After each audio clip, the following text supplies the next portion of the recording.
Welcome back for another installment of Fellowship of the Rink, episode 19 here, which seems insane. Only person that might know that better than anyone is the man joining me today in Joe's stead, godfather of the Sota Pod, who doubles as producer of this very show, Isha Jahromi. What's going on?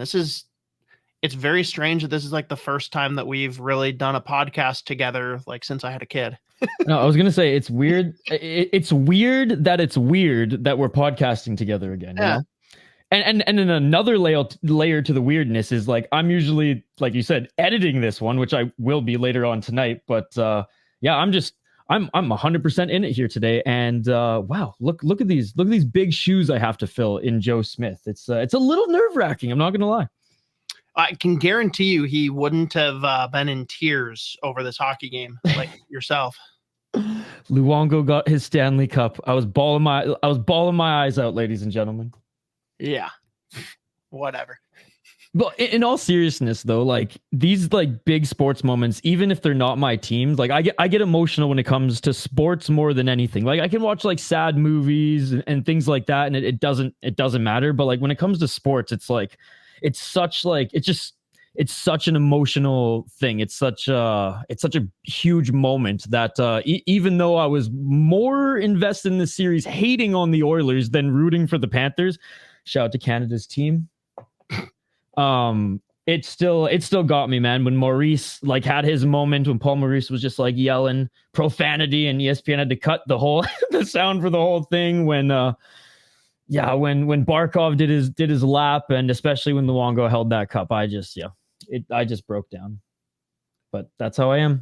You should have seen me when Ovi got his cup and started yelling at Markstrom in 2017. That I had to like look away. It was so hard. Dear Lord. I will say this should trump it, although for you, maybe you're just a weird sicko. For me, the one thing that definitely beats these is like dogs dying in movies. Ooh. That one, like, it's really sad. And my sister says this more than anyone because like she really like doesn't get affected when people die in movies. But if any animal gets injured or is in jeopardy, she is in shambles to the point where like if I wanted to punish her for being like way too annoying, if we were going on like a family trip and we took turns picking movies, I would pick Hidalgo if she was pissing me off. And I'd basically just bring it with me every time. I'm like, Jenny, stop it, or we're watching Hidalgo. She'd be like, I'm quiet. I'm sorry. Hidalgo in one hand, Old Yeller in the other. Take your pick. I don't want to watch Old Yeller, man. that cuts deep. No, that definitely gets to me. I think the only movie I remember crying to was Radio. That one was sad. But I was younger. I think I was like 10 or something when I watched that. But I remember I watched it with my dad, and I was like holding my tears at the end. He's like, you know you can cry. I was like, I know. But yeah, no, you animals too. I mean, I love dogs. I love all animals too. So even like even scenes with cats in movies, it still gets me. You're shaking your head. No. Screw cats. I'm not a cat person. I mean, partially because I'm allergic, but also I just like don't. There's a lot I don't enjoy about cats. We don't need to get into that. Let's talk though about the finals here. Talk about the cats. Oh, what a segue. The cats, that's right. Everyone knows what's happened through the first 6 games. Here we are, fresh off of a 2-1 victory for the Florida Panthers, claiming the first Stanley Cup in franchise history. Your initial reactions besides crying for Luongo? Initial reactions, first, like the 2 big things I want to, or the 3 things I want to note. Bobrovsky. 7 things. Three main things, immediate takeaways. Bobrovsky, hell of a game. The Panthers kind of switching up their routine and him not skating with the team and taking some time to just decompress, do whatever he needed to do. It worked. He looked incredible. He looked just so dialed that even in the moments of chaos, right? When he lost his stick at that one point, like he just did everything right. He seemed calm, cool, collected, and just completely dialed. Sam Reinhart, best player on the ice, in my opinion, in that game. He had an incredible game, and just like goal aside, he was awesome.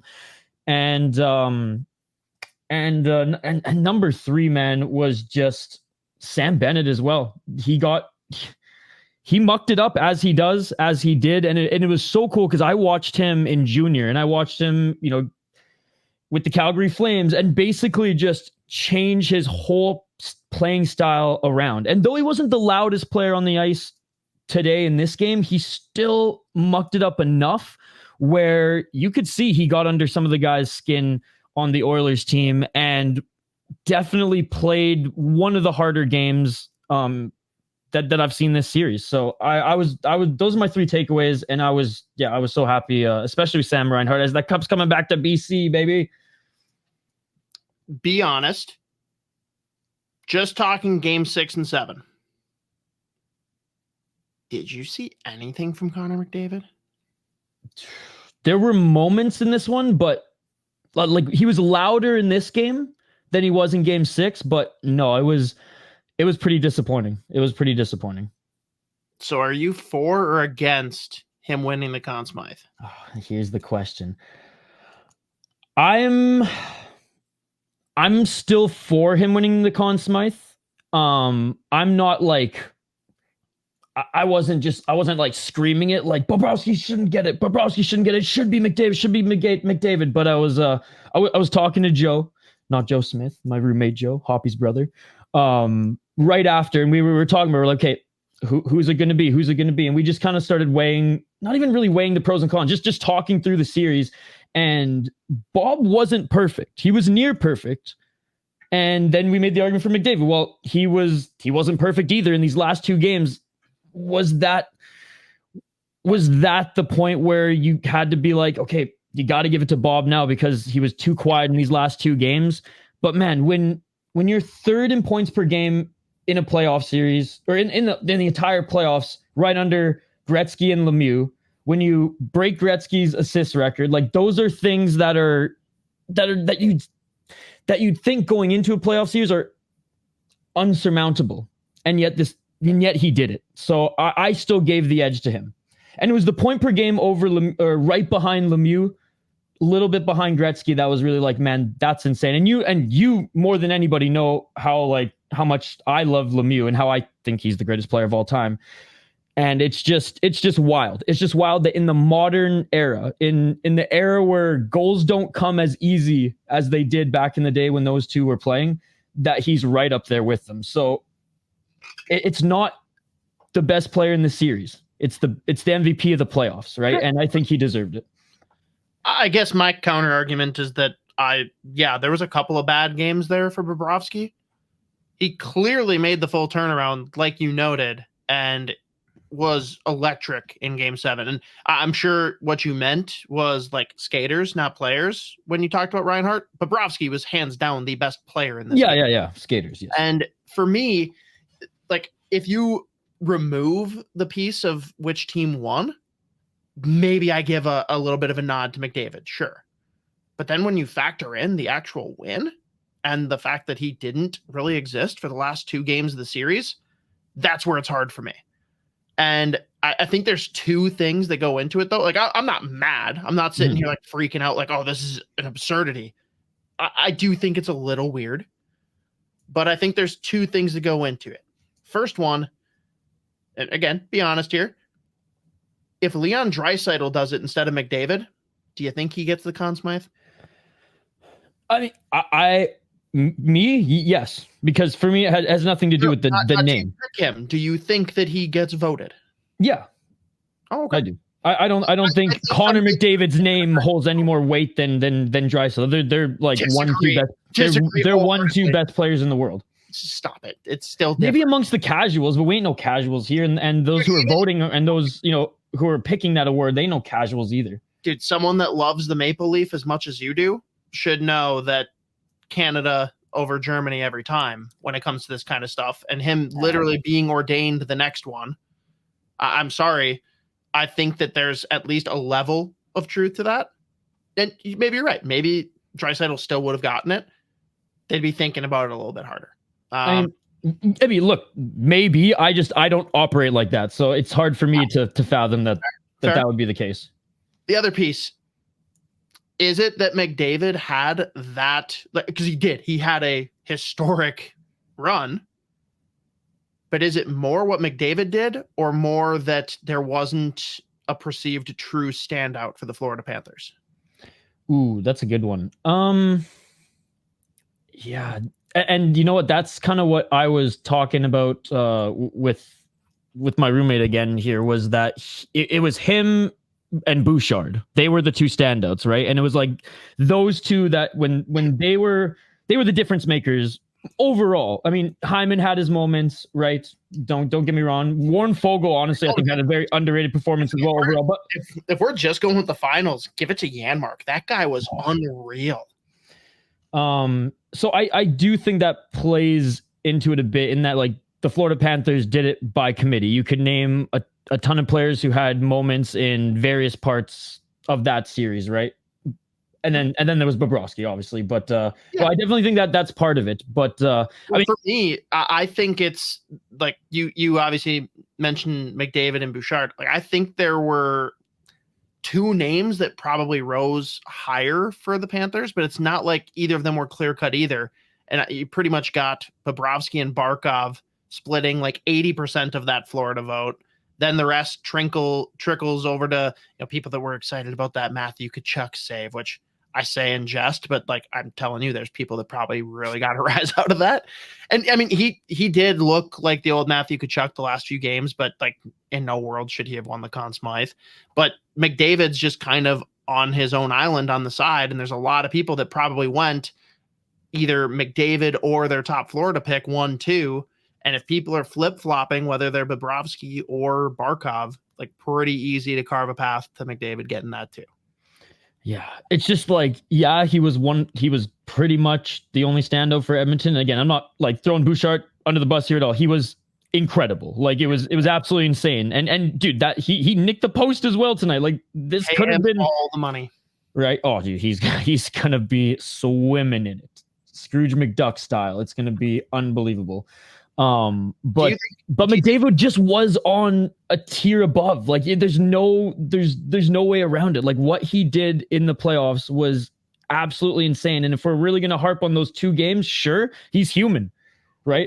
Yeah. And that's more just like, that's when you really expect him to show up though, especially if like they're going to have any chance to win. Right. And and you know what? I did point this out too while I was watching and taking note. Like I kept thinking to myself, okay, there's 15 minutes left. There's 10 minutes left. There's 7 minutes left. When is he just going to be like, screw passing, screw systems? I'm going to go full Pavel Bure and go right to the net and do my thing, right? And it just didn't happen. He had an open net to shoot at, and he couldn't get it off. That was insane. Okay, so are we thinking of the same moment when Bobrovsky didn't have his stick? 10 minutes left. When Bobrovsky lost his stick? I think that was later, wasn't it? Okay, well, there was a point where Bobrovsky lost his stick, and instead of shooting, McDavid passed it, and I thought, and the first thing that came to mind, I was like, McDavid didn't know he didn't have a stick, because if he knew, he would have shot it. And so that was because it happened so fast. Different one, I think. Okay. That moment too, I was like, man, like it was like the path was clear, the shooting lane was clear, but it happened so fast that I don't think he knew Bobrovsky was stickless, because if he did, there's no way he would have like tried to do that cross. This was more like Bobrovsky was almost out to the hash mark. Okay. And there was just a bunch of traffic in front, and he just couldn't get something off clean. But that was what I thought was going to be the turning point. It's almost that he was too much of a team guy in that game, especially in the third period, when it's just like he should have just been like, I have to do this. Tell you what, though, man, there were a lot of backdoor feeds to Draisaitl that were money. True. Like half of his passes were Draisaitl, low circle, Mike Camilleri style, just give it to him and let him crank it. And love that name, by the way. Thank you. Oh, he's one of my favorite players. He's one of my weird ones where, like, if someone's like, name one of your favorite players that no one would ever guess, that's probably it's like Alice Hemsky with me, like one of those cult following type of guys. Yep. But do you feel bad for McDavid having to win that after losing the cup? No, and I was like, I almost bet with Joe. I was like, all right, are we gonna bet on if he comes out or not? I don't feel bad for him winning an award. Like it's unfortunate, but like, Jaguar wasn't smiling in his picture. Yeah, that's hey. And when the dust settles, it's going to be another, it's going to be another trophy in his cabinet, right? Sweet. Just not Lord Stanley. we knew the questions were going to come about as soon as this was over because of just the nature of both of these teams, salary cap being a real thing. Obviously, Florida has a little bit more time to sit and think on it, and there's maybe a reason the players want to come back, or maybe winning the cup means they're good moving on. But I got a feeling Reinhart has zero interest in leaving after seeing what the other side of the fence looks like. Yeah. Also, got to give condolences to my college roommate and good friend of the pod, Joey Neto. Just watched back-to-back years of studs that he loved for his Buffalo Sabres going on and hoisting the Stanley Cup. That's a bummer. Shout out to Kyle Okposo. What do you think happens in Edmonton? Do you think Leon Draisaitl plays out this entire next season without being traded? I think he does. I think he does. Think that he's an Oiler beyond this? Oh.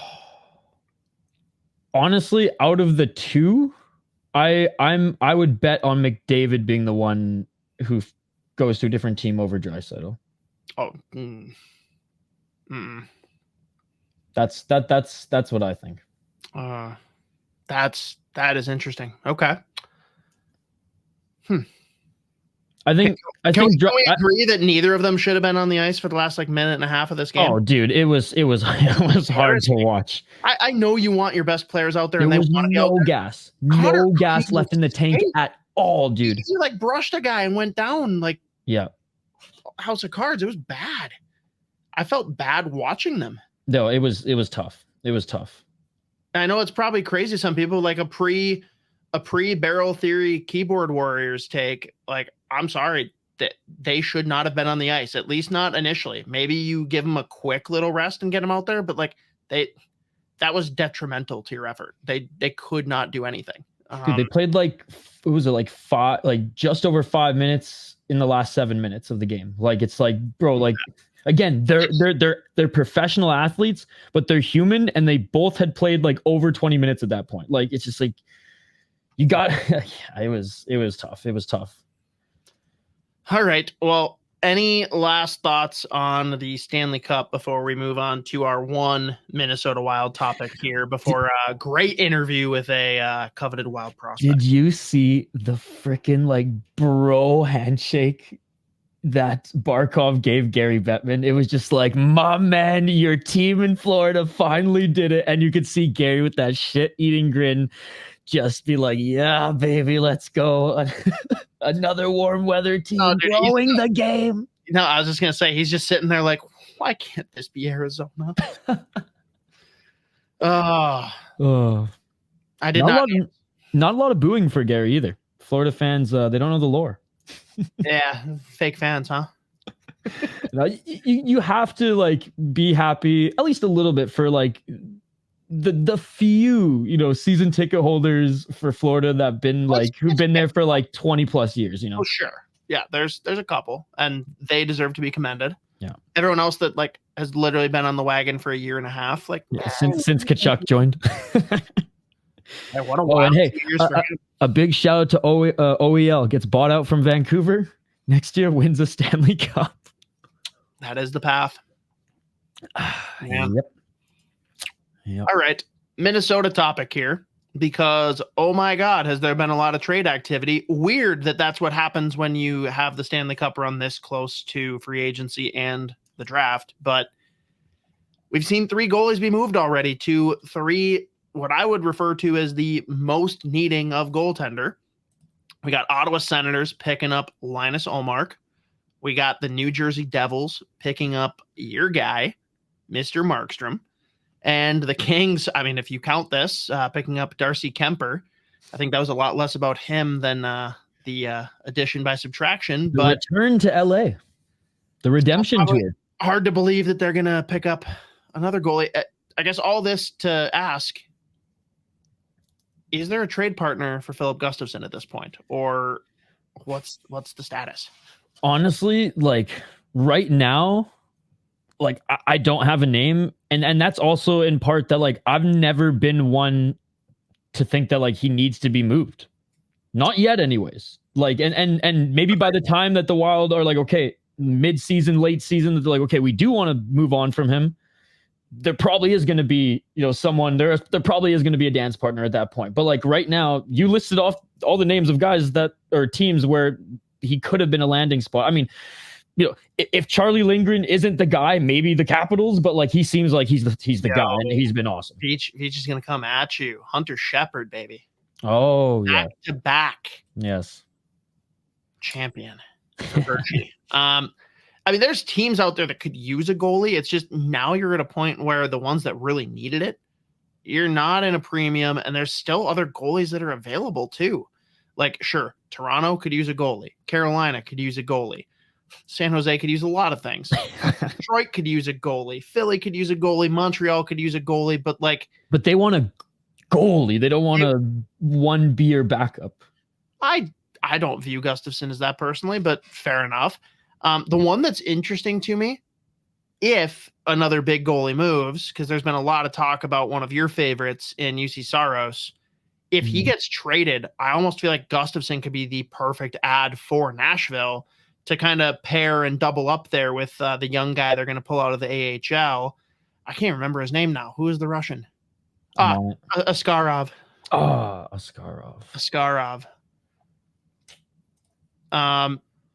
That could be an interesting move. Otherwise, any of those teams could trade for him, but at that point, you're not gonna. I don't think any of them are like begging Billy Guerin for Phil Gustafsson. No, and you've got Tristan Jarry, who's reportedly available. You've got guys like Jordan Binnington and Elvis Merzlikins. Like, it's not like Gustafsson's the only option available.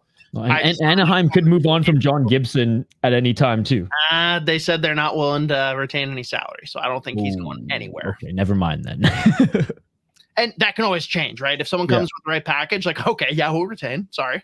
Yeah. But when that's their leading comment, nope. No, fair enough. I think so highly of him too that I'm like, oh man, how could one team not want him? But I thought so highly of him. I was a big fan, probably even to a fault, but he's not that anymore. He's not. Well, I mean, it's tough to be that when you're on a team like Anaheim, but he's getting older too, man. Yeah, no, I know.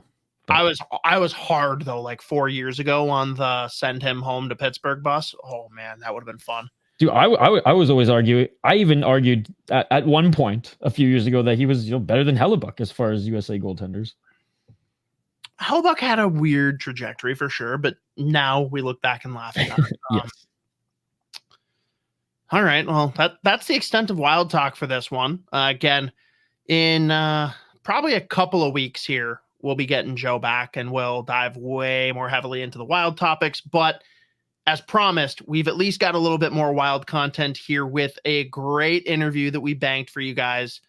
A prospect that a lot of people have talked about. You may get him confused for another prospect in the system. It gets addressed here in the interview. But we got a good one here for you on the other side. This interview with Hunter Haight is brought to you by our friends at Waggle Golf. Waggle Golf believes what you wear on the course should reflect your individuality. Who you are, where you're from, your hobbies, interests, and passions. All the stuff that makes you, well, you. That's why every design is inspired by the desire to create a piece of apparel that strikes a chord when you see it. That makes you say, wow, that was for me. Because in a lot of ways, it was. Ready to get your waggle on? Go to getyourwaggleon.com. Throw in promo code SP10. Take 10% off that entire order. Joining the show today is one of us by way of the 47th overall selection in the 2022 NHL Draft. Also, newly crowned Memorial Cup champion, Hunter Haight. Hunter, appreciate you jumping on. Yeah, thanks for having me.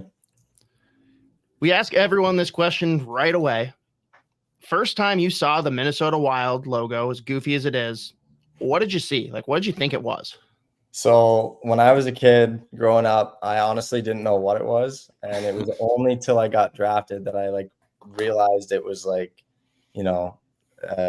I see it as a bear anyway. Mhm. And then like the sunset and the scenery, like I always saw the trees and the sun behind it.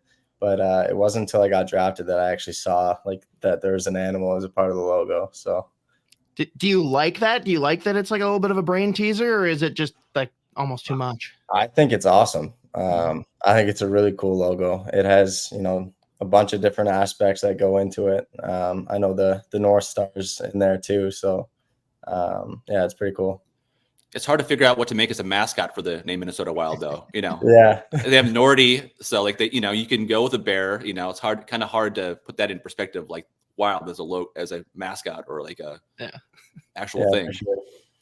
Well, as you saw, the Fellowship of the Rink is the name of our podcast. A little sick tap to our love of Lord of the Rings. And I wasn't sure if you are the Lord of the Rings fan or if you have like a nerd itch that you like they're like a movie series or book series or collect cards, stamps, whatever. Is there anything that's kind of a fun quirk you have off the ice that you're passionate about? I don't know, honestly. Like I don't follow the Lord of the Rings or anything like that. Yeah, I don't know off the top of my head. Okay, how about give us a favorite movie? Favorite movie? I love military movies. Okay. So probably like Lone Survivor, Act of Valor, movies like that. They're really good. Yeah, Saving Private Ryan, probably one of my favorite ones. Saving Private Ryan, probably a little bit before your time, I guess, but really good movie. I thought, just especially when you just came off D-Day here, to kind of look at the way they had the opening scene was pretty incredible for that. Speaking of pretty incredible, you just had your Memorial Cup experience. Just what was the last minute or half or so like for you as a player, be part of it? Just watching it on TV, you're like, this game's going double overtime, right? This game's bonkers. What was the mood and the emotions on the bench? Yeah, it was crazy. I mean, we were riding such a high going into the third period up 3-0. And those last, 7 minutes, they end up tying it up, and a lot of emotions on the bench. You're trying to stay even keel and move on and focus on what's coming up. But in that last minute, Chris Lasry, our coach, he comes over and mentions that he's going to put me on with Owen Beck and Josh Bloom to finish the game. And that shift was crazy. There's a couple block shots. We came out of the zone twice, and then Donovan made a beautiful play to catch that puck and get it on net, and we were lucky enough to score. So it was crazy. It has to be a really great moment to be trusted to be put on the ice in the last, because you've been a scorer a lot of your career, but to be able to be trusted, hey, close it down for us, bring it in. That has to be such a cool moment, or feeling that trust from your coaching staff. Yeah, it was awesome. Throughout the playoffs, I was playing wing here and there. And, if there were moments in games where we needed to score or we were looking for offense, Laz put that line together quite often. So it was pretty cool and an honor for him to, lean on me in that situation. So nice. And so what? Go ahead, Scott. I was just going to ask, because obviously you won the championship. That is all you care about. Does it at least feel just a little bit weird as a Canadian boy bringing the Mem Cup to the States for the first time since 2008? I mean, I honestly don't know. I don't think it's weird or anything. I mean, we're still part of the OHL, but I guess it was the first time it was in Michigan there. So I guess it's cool for those American fans that follow the OHL to have it brought back there for them. It's pretty cool.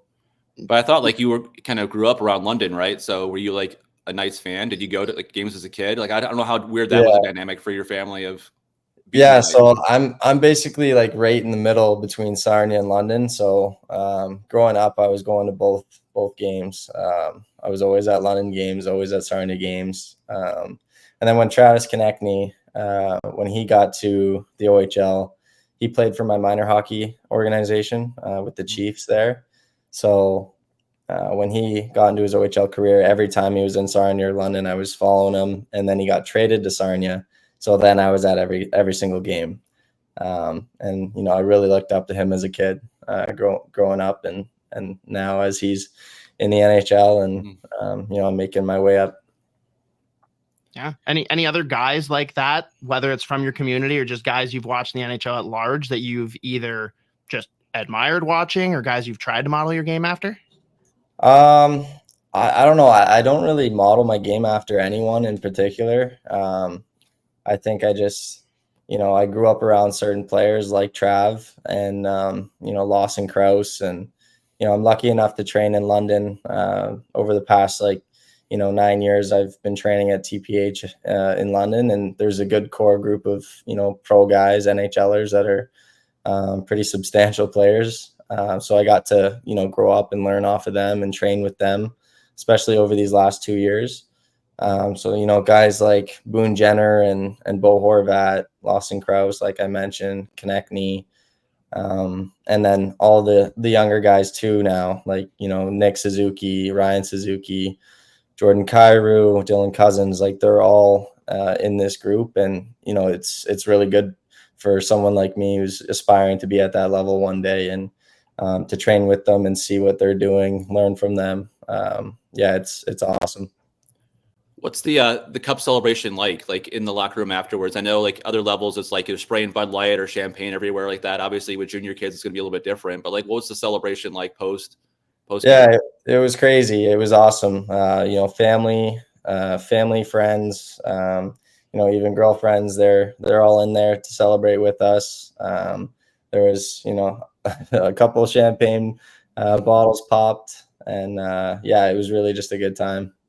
Then the parade was a couple days later. Like, did you guys all have like convertibles you guys were sitting on, or like what's the like parade like float look like for you guys? They had like a flat wagon for an 18-wheeler, and we were all on there. And there's a couple of fancy cars leading the way, and people everywhere. And it just, we kind of went through downtown there, and then there was a bit of a ceremony at the Jolt Center across from the rink there with all the fans. So it was pretty cool. What's your most vivid memory or speech from that whole experience? Or anybody who said something pretty crazy, or anybody who, like, your teammates? I heard a lot of the videos post game, guys were pretty a little loose lipped there afterwards. So I don't know what the they were going crazy. No, it was just pretty. It was pretty funny to see. There's an open mic just sitting there, and we're all up on stage, and guys would just go up to the mic and just scream that we're champions or whatever. They're taking turns, so it was kind of funny. But it's not looking like he's gonna fall to the Wild at 13. But hey, you never know what happens draft day, and maybe the Wild decide this is the year they want to trade up. Give the sales pitch. Why should Judd Brackett and Bill Guerin be taking your boy Zane Parak? I mean, there's so many reasons. When it comes to his offensive game, how smart he is as a player, even his defensive side of the game. I mean, he's got a great stick. He never really gets beat one-on-one.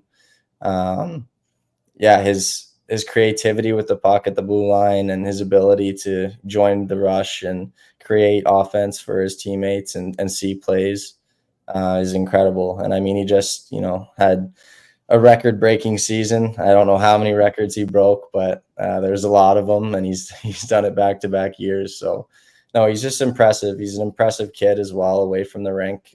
He's a really good kid. He's pretty humble too. And that's important as a kid and as a part of your character. And he's just a really awesome guy to be around. He's special. I mean, just watching him, I'm sure you see what he's all about. So, yeah.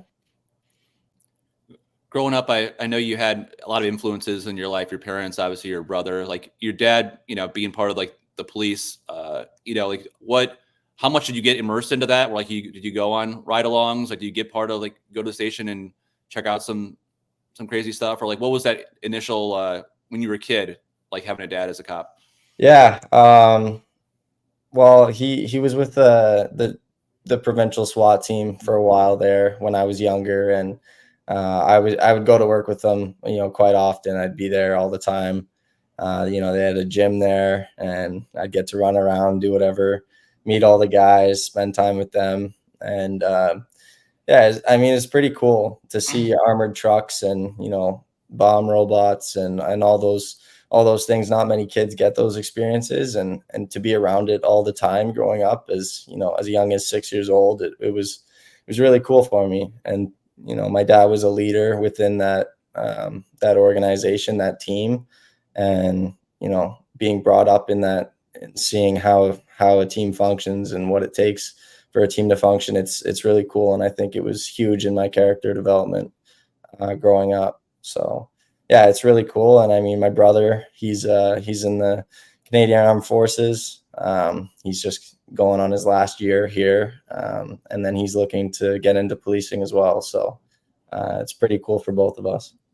Do you think you would have gotten involved in that if you didn't take the hockey route, or like, was that something that kind of like, if you were to do something else other than hockey, Yeah, most likely. That's probably what I would have done. I absolutely loved being there with my dad. And, my brother went the military route, and that's probably where I'd go to. And if not, I'd probably find myself somewhere in the automotive industry. I absolutely love cars. So yeah. What's the go-to car? Like, what's the dream car when you get your first big payday? It's a tough one to answer. I don't know, like probably like a Porsche 911, like a Turbo S, something like that. Yeah, I don't know. There's so many. Do you just like love the cars, or are you a guy that wants to go out and hit track day, or? I don't know. Like I've never done that. I think it'd be pretty cool. I think it's something probably down the line I'll be doing. But yeah, I've always loved the different brands. Watching YouTube videos on all these different cars, and watching drag races and all that stuff. So yeah, it's just something I've picked up growing up, and I really like it. So, did your brother play hockey too, or no? Yeah, he did. He played AAA all the way up until midget, and then midget he just decided he wanted to have fun with his buddies, and yeah. So I wasn't sure how the age difference, are you able to compete against him growing up at anything, or was it too much of a I played with him when I was like really young, like Tyke age. I played up with him, but no, he's 2 years older than me, so he didn't play too often with each other. What's your mom like? How was she able to kind of corral the three of you guys are in the group and keep you guys in line? Yeah, my mom's awesome. It was really nice. I mean, having a dad that was, a police officer and gone often for calls. My mom ran a home daycare out of our house, and she was at home to raise us. So she's also a huge part as to who we are as kids and people. And just raising us to be polite, respectful, all those things. So yeah, I absolutely love my mom. So much credit goes out to her. So the draft is going to be obviously in Vegas this year. Everyone has those kind of milestone moments when you go through the draft. What was your most vivid memory of your draft day? I would say hearing my name called, it was crazy. I didn't know what to do. I had so many friends and family and support with me there at the draft, and it took me forever to get down to the table because I was giving hugs, and everybody was happy for me, proud of me, and yeah, I think just that moment, hearing my name called and walking down those stairs and shaking everyone's hand at the table, I think that was probably the coolest thing, just to be in that moment, and it's real and it's happening. It's a dream that you've always wanted as a 6-year-old looking up at the TV watching Pittsburgh play Toronto or whatever growing up. So yeah, it was really cool. Did you think the Wild were gonna take you, or what was your conversations going into the draft? Yeah, so I had no idea where I was gonna go, where I was gonna fall. But what I can say is my meeting that I had with Minnie at the Combine was awesome. It was by far my best meeting, and it was really cool. It started with Billy not being in the room, and I couldn't there's just one chair that was empty and everybody was not doing anything. And he kind of came flying in through the curtain and he's like, where is he? Where is he? And then he's like, nice to meet you, Hunter. I'm Billy. And I was just like, what is going on? But no, it was really cool. It was, it was a fun environment that, I stepped into that room and it was just, it felt right. And I was really comfortable in that meeting. So, yeah, I mean, I didn't really have an indication that the Wild were going to pick me, but I was happy that they did, and I absolutely love it there. So, what's the weirdest question they asked you? I don't know. They asked me car questions, which no surprise there, but I guess that's not a weird one. But maybe not limited to the Wild either. Like, were there any just like what is going on kind of questions? I mean, there's animal questions. They always ask. I don't know why, but I was talking to Zane about this too. He got an animal question. They ask you what type of animal you are on the ice, what type of animal you are off the ice. And I don't know, it's kind of weird, but yeah. What animals are you? I just said a wolf.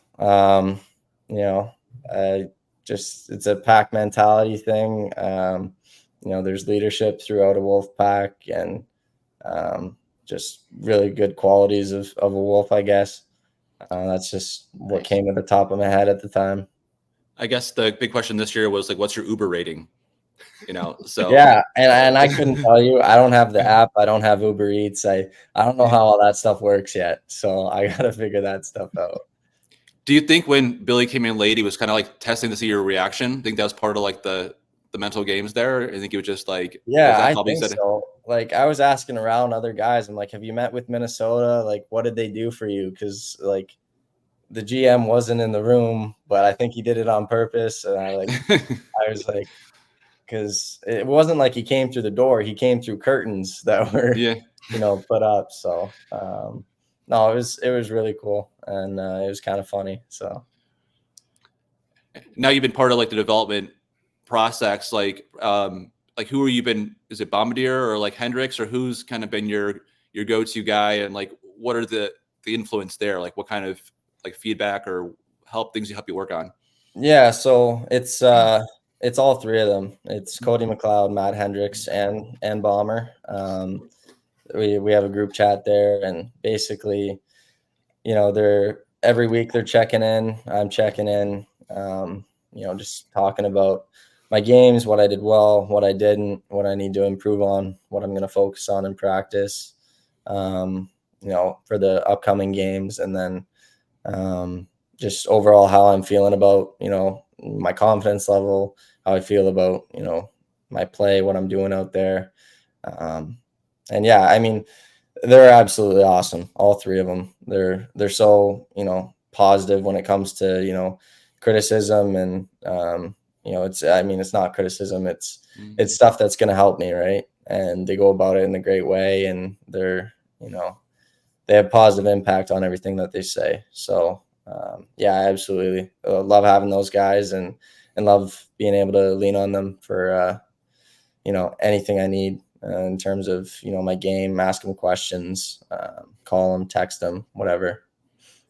How do you feel about your game right now, or where you're at in your development? I think it's 68 points this year, so point per game. I don't know if you wanted 100 or how much you wanted this year, but like, what was your feeling on where you're at now in terms of? I mean, for me, it's never really been about putting up as many points as I can. I mean, that's obviously great. But at the end of the day, to get to the next level, for me anyway, it comes down to details and habits. I wanted to, as a centerman, I wanted to, dial in on my faceoffs and positionally be aware in terms of defensive zone, having a good stick, not letting guys get to the net. And I think developing all those things, all those small details in my game, I think that's going to better help transition to the pros. I mean, they're bigger, stronger, faster. And, I think building on those details and those habits are what's going to get me to the next level. It's not just putting up points. So that's how I view it anyway.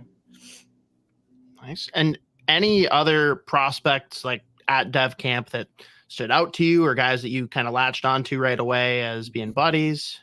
Yeah, I mean, didn't really get to see him too often, but Liam Ogren, he's a great kid. He's super nice, and he's obviously a great player. And when we were at camp this year together, we were lucky enough to be going, in the 3-on-3 playing with each other, and there's chemistry that was there right away, and it was really fun to see. We'd make a play, we'd score on it, and we'd kind of look at each other and be like, this is going to be fun come a couple years down the road. So it's great. We love that. And would you like to just apologize in advance to play-by-play, to media members for the whole Haight conundrum? I don't know. I don't know. I find it pretty easy to differentiate between the two, but it's kind of funny watching back and hearing commentators mess it up, and I'd have the puck and they'd say Haight, and then he'd have the puck and say Haight. It's kind of funny. Just I guess help us with the nicknames. Is it Haiter and Hater, or like what's how do you go about the so they were calling Riley, they were calling him Haiter, but they also, like the Dub guys, for example, they also said Haiter, and that was for me too. But I'm like, it's Hater. I'm like, that's the easiest way to differentiate between the two. But sometimes it's just like it's Hunts or whatever. But I always turn my head every time. So, what do you think of Riley as a player? Like we had him on our podcast too, and he enjoyed kind of playing with you at the development camp as well. Like, what do you think about him as a player? Yeah. I mean, he's obviously had a great season there in the W. He's a great player. He's very, very smart playmaker. He finds lanes. The prospect tournament, it was really fun to play with him. He's gritty. I think it was myself, Sammy Walker, and I had Riley on my left side for those prospect games, and it was like we'd played together for a long time. So again, it was just, really fun. It's always fun playing with guys where, you can just read off each other and it just works. And he's a great player. I know you played some wing a little bit. Do you still envision yourself obviously as center at the next level? Is that what they've been kind of telling you? They want you to still play up the middle? Yeah, I haven't had too much conversation in terms of, that solidifying anything or whatever. But my goal is to, I'm naturally a center, and that's why I'm, practicing so hard on my face-offs and wanting to focus on those habits and details like I mentioned, because that's what I need to do if I want to play at that next level as a centerman. There's no margin for error in those things, especially in the D zone. So that's my plan anyway. But at the same time, getting that playoff experience this year in the OHL as a winger was huge in terms of seeing the game from a different side and being able to play a different position. I think the versatility, will be huge for me moving up, because there's no guarantee that I'll be a centerman. So. Well, I don't know if you saw what happened when Murat Huznadinov came over, but working on your faceoffs is apparently the quickest path to becoming a fan favorite. He won 2 faceoffs in a row, and fans went berserk. And all he could do is laugh about it after the fact. He's like, "Oh, 2 faceoffs! Whoa!" Yeah. So they appreciate when centers can win faceoffs. It's more of the joke, but I'm sure it has to be cool to see some of these prospects make their debuts, right? Like you mentioned Ogren, he played down the stretch there. Gustavsson got a chance to play, and you're starting to see some of the future of this organization come through. Have you pay attention to a lot of that stuff, or when you see a guy like you part of the prospect camp make a debut, kind of a little bit?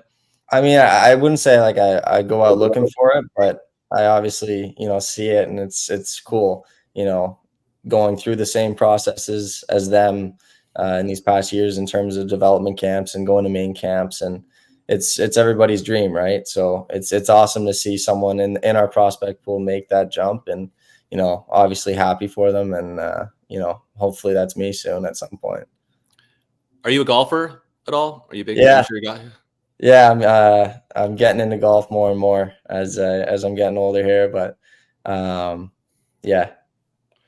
We have a last question for you, a golf-related question. So we wanted to at least see if you played golf first before that it was the case. But go ahead, Scott. Yeah, so we've got our Waggle golf question. Everyone go to getyourwaggleon.com. Drop in promo code SP10 to take 10% off your entire order. Hunter, who would be the 3 people that would round out your dream golf foursome? And this can be athletes, celebrities, dead or alive, doesn't matter. I probably Michael Jordan, Tiger Woods, because he's Tiger, and probably Sidney Crosby.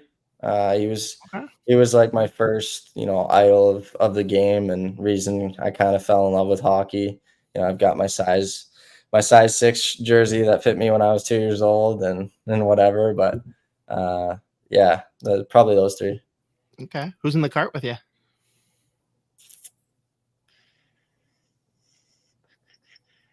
Probably Tiger. Yeah. I'd probably just, let him hit and then I'll drop beside him and hit from where he's hitting. Yeah, playing best ball with Tiger Woods and Tiger, Jordan would be a great. Yeah. I'll vote for a scramble any day with that. But thank you so much for joining us. I know you had a busy week with the celebration and the parades and all that, but congratulations, obviously, on a finish there. And we'll see you, obviously, in development camp and in camp for sure. Yeah, awesome. Thank you. Thanks so much for having me. What a beauty. Hunter Haight, great guy. I am so excited to have him join the team. I got to think in the next couple of years, probably. We'll get to see a couple stints with the big club. I don't know. Who knows? Maybe he pushes his way up this year. I can't wait to hear LaPanta. Haight tight. Oh, he's not going to enjoy that. But as we look to bolster even further the collective that Judd Brackett has assembled here for us, anyone that didn't listen last week must listen. Go back and check out the interview with Judd Brackett. But good. Also tune in this week, 5:30 Central. We go live, cover the entire first round of the NHL draft. Spoke Z leading the way with all of his prospect analysis, but we got plenty of guests around both the Wild podcast community with Locked On Wild, Sound the Foghorn, 10K Takes all being represented, but also bringing in some special guests from around the NHL as well, breaking it all down for you throughout. Isha, let's kick it over here to our final segment then. Keyboard Warriors, brought to you as always by our great friends, Barrel Theory Beer Company. Today, I'm sipping on some Keeping Secrets that I picked up when I was in the tap room this past weekend for their big anniversary event. Oh my God. Anyone that didn't get in, that's into the dark beers like we are, they had 3 barrel-aged beers that were incredible. I don't know if they have any more to-go bottles. You'd have to check in the tap room, but definitely get out there to sample them while they still exist on tap, because they will not exist ever again. Incredible. And we're going to be reviewing one for the Sota Pod, one of the Sota Pod episodes coming up as well, one that you took home. So nearish future. Yep. Make sure you get out, support them throughout the summer. Great food trucks on tap. A lot of beer releases coming up. So again, go out and support them until you're able to do so properly at, well, I guess, Isha, your first hot take here. We'll be enjoying their beers at some rink. We just don't really know what it's called. Tee up. All right. So my hot take is the name change for fans is not a big deal, and it's not going to matter. Now, the first 2, maybe 3 years, it's going to be a little bit annoying. And the first year, you're going to pout, you're going to bitch and moan about it. But I'm telling you from experience that 2-3 years after the name change, you're not even going to think about it anymore. You're not even going to think about it anymore. Between 1995 and 2011, the Vancouver Canucks rink was called GM Place. Rest in peace, General Motors. When their stock dropped, they couldn't pay the bills anymore, and it was changed to Rogers Arena. And you guys, maybe not everyone who listens to this podcast, but definitely those who listen to the Sota Pod, you know how I'm just weird with my little things, and that like I go like 110% into my takes very passionately. And I was that way with the name change. I was like, it will always be GM Place. This is ridiculous. I'm never gonna call it Rogers Arena. 2 years later, man, I had to think back. What was it called again? Is it BC Place? Oh yeah, GM Place. No, it was it is ingrained Rogers Arena now. Even taking notes on this, I wrote BC Place by mistake, which is an adjacent arena next to Rogers Arena in Vancouver. Now I know the XL Energy Center, the X. It's been around a little bit longer, so it's ingrained in Minnesota Wild fans, minds a little bit more, but the name isn't what's special about that barn. And I've been to plenty of games of that barn since living here as well. It is a special place, and the name isn't going to change that at all. There's a different feeling at an NHL rink than even that of like 3M. I mean, Mariucci, which like but see, you bring up let me get counter, which I'm going to relate it to going to college games, especially in your case when you were younger and you didn't have the Minnesota Wild here yet. That was your team, and you probably made a lot of memories and had a lot of lasting memories as a kid there. Mm-hmm. Which that was like me for junior hockey. So when names change of junior hockey barns, it's a little bit different. Like in Prince George, like I don't know what the CN Center is called anymore, and maybe it still is where the Cougars played, but like that will always be CN Center to me, because when I was a kid, that was my professional sports team, even though it wasn't, right? And it just had a weird, different sort of impact on me. Whereas the NHL team, it's a different type of magic. It's a different type of magic, and I swear to you guys, arguing against yourself. You just said that you call it the same name you always did. Just because you're a weirdo that likes junior hockey more than NHL doesn't mean that all the Wild fans are the same. Well, Gophers fans, I feel like it's college hockey and junior hockey are more in the same lane than the national hockey. It's the 3M somewhere out there now. Okay, what do I call it? Mariucci. Okay, what are they going to call the X in the future? Don't know. What's everyone going to continue to call it? The X.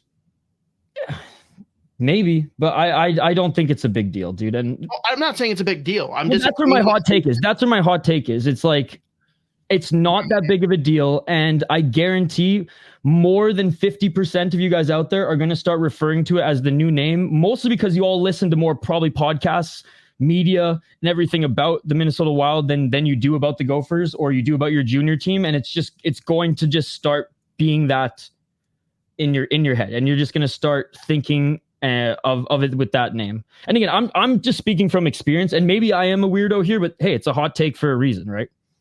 No, of course. And again, I'm not disagreeing on, I guess, the premise that you circled around to at the end. You seemed like you were making a big stance that people aren't going to continue to call it the X.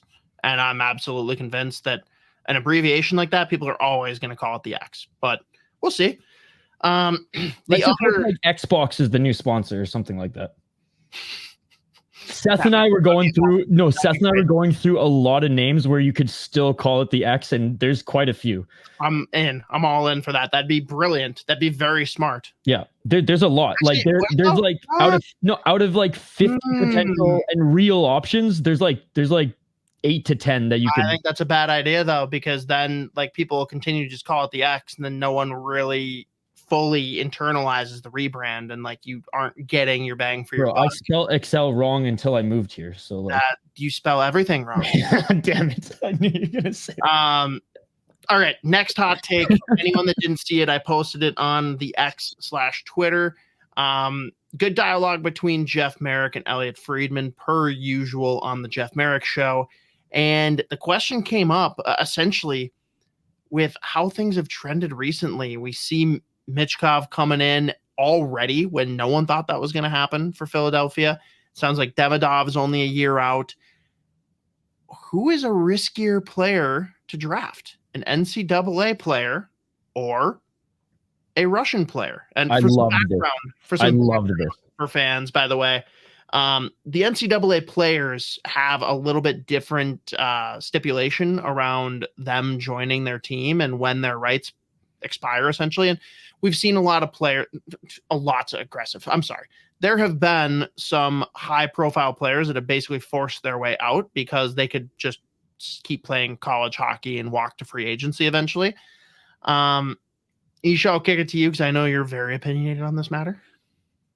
Well, like just one of the big names in recent years was Adam Fox, right? Who the Calgary Flames fans and the Flames were so high on, and he had no desire to play for the Calgary Flames, and then had no desire to play for the Carolina Hurricanes when the Calgary Flames traded his rights to them, and then he landed in New York. Which, by the way, out of the 4 recent, in recent history, anyways, players who decided to wait out and go to free agency or force a trade to get to a certain place, New York seems to be that destination with Adam Fox, Kevin Hayes, Jimmy Vesey. I mean, the only one out of the recent ones who I had no Alexander Kerfoot. He's the only one who didn't land in New York. Yeah, we're just gonna ignore Cutter Gauthier. Yeah, but he's not in New York, so. But you just named someone else who's not in New York. Yeah, but anyways, I figured you'd bring up Gauthier. Sure, you did. Yeah, It's interesting because I actually don't necessarily think in general, and I know you just pointed out, they all flock to New York. I think there's a little bit of circumstance with all those players for that. Harvard. For me, I'm going to pivot it a little bit and say that if I am a Canadian franchise, I am not drafting an NCAA player. Ooh. Because that seems to be where all of the problems are stirring. Because Canada's less desirable in general with financial aspects, right? Shout out to our dollar, baby. The only players you can really get excited about Canada are Canadians. So you've already got Americans in general. Shout out Ryan Kessler, one of your favorites. Not being as keen on going there, but when you have the out clauses, whatever, but it's not just guys like playing hardball initially when they get drafted, right? Look at the Calgary Flames. What happened with Matthew Tkachuk? What happened with Johnny Gaudreau? Like, these are guys that want to work their way back to the States. I just think, generally speaking, like I'm really curious to see what happens with Matty Nyes. Yeah. Right. And again, that's a 2nd round flyer that they took that ended up being a jackpot. And I do also think, you'll hate hearing this, but I do think Toronto is different. I think if there is a team in Canada that's going to retain that talent, it's them. Or Montreal. I think Montreal has that lower tier as well. Also the counter argument too, where like Pacioretty wanted to be there. Yeah. Now we've got guys like Cole Caulfield signed long term there. So like, yes, I think the big name ones, and if you're brought in and treated right, and that's not to say that they weren't treated right in Calgary, right? It's more just like it's different. It's desirable of a market. It's just not. It's different. I think the only American that's been excited about staying in Vancouver for a long time is JT Miller, and everyone seems to want to shit all over him. I don't get that. But I do think that some of the concerns with drafting Russians has really started to fade. So like I will lean towards NCAA on this, but I also think it's a little overblown. I think it's partially to do with the teams that are drafting these players. Like the latest example, Rutger McGroarty. Weird. Winnipeg. Yeah, weird. He doesn't want to play in Winnipeg. And supposedly part of that is that he wanted to join the team this year, and they said, like, no, we're deep on like pushing into being, the top seed for our division. We're not going to get you playing time. So no. Which is fair. I don't think he liked that. No, right. It's fair, but it's also fair for him to be like, all right, I'm not happy about that. Yeah. So I don't know. It's interesting though. And apparently him and Cutter Gauthier are good friends. So like, I don't know. Is this something where maybe it's not a college thing? Maybe this is a USNTDP thing, right? Yeah. This is a development program thing. I don't know. It's interesting, to say the least. Yeah, and it's I'm on the same page. I'm on the same page, and actually, I actually listened to that episode of 32 Thoughts as well, and I was like, that was not 32 Thoughts, but or the Jeff Merrick's interview with Elliot Friedman there, and it was just. The whole time I was like, yep, no, totally. Like the light bulb went off and I was like, yeah, no. And I came to the same conclusion as you. Like maybe, even some kids who go through the BCHL, who go to college and are just like, oh man, like start making relationships with even some of their players or some of their teammates there, and start visiting some of these American cities and stuff in the off season. Like maybe even there, Canadian teams have to start really focusing more on talent overseas or CHL versus, prioritizing those who go through the college. But now we've got CHL guys that might go the route of college. What happens with that, by the way? Is it based on the team or league you're in when you get drafted, or if you move over to the NCAA, does that change things? Oh, I don't know the details on that yet. Yeah, you get a CHL player that gets drafted by a Canadian team, and they're like, or not a Canadian team, sorry, a team that they just don't want to go to, and they're like, yeah, I'll go college. Yeah, there's more to it than that. I'm for sure being an asshole right now. It would not be that simple, and like obviously, if you're a top tier guy from the CHL, you're not going to play long enough that you'd ever want to transfer to college anyway. Like that's really a nothing burger. I just had to throw it in because I thought I might irk you, and it didn't do anything. No, I mean it's just interesting though, because like I've even though I've started watching more of the NCAA since I've moved to the States, like I've always valued college players, like the top college players. Like I don't think that like CHL is necessarily the best route all the time, and like I don't devalue NCAA top talent compared to top talent in the CHL. My argument on the matter. It's just the schedule is more of a national hockey league. Yeah. Exactly, right? So there's that like little bit of an edge, but like we see just as many, top CHL picks not work out in the National Hockey League, comparable to those of the NCAA who don't necessarily work out either. It just teenagers, young men making that jump to the big leagues is a huge jump in itself, right? But see, it's pretty simple to compare the two, and it's not cookie cutter, but the genesis is pro schedule, and I'd say more like elite, not talent, but like skill. Yeah. Like it is more of a skill game. Yeah. Even in the WHL, I know that's more physical compared to the other CHLs, but like it is more of a skill game, and these are younger kids. Whereas college hockey is way more structured. You're going to come out way more pro ready on the ice because of the defensive structure you're going to inherit, because of playing against men. Yeah. A lot of times, like look at some of these teams in the exactly. Players. That's the biggest thing. And that's what I always argued as well. Reason, like there isn't a good or a bad. Like it's like both are just completely different. And maybe someday we'll bridge the gap and we'll find a middle ground between the two, but that doesn't exist today. Just start drafting from Russia, baby. Yep. Shout out to Michkov. Let's go Flyers. Woo! Gross. I'm not really all right. Well, there we have it. That was not so quick wrap up. One thing everyone needs to make sure they go and check out on The Athletic. Joe Smythe posted here just recently, just basically looking at all of the players that are viewed as being likely targets for the Minnesota Wild, breaking down with some of the experts, like, hey, pros and cons, like what do they project, like what are their comparables, giving some sense or at least a background knowledge to the fans that aren't as plugged in on prospects. What are we looking at and who fits your mold of a prospect better?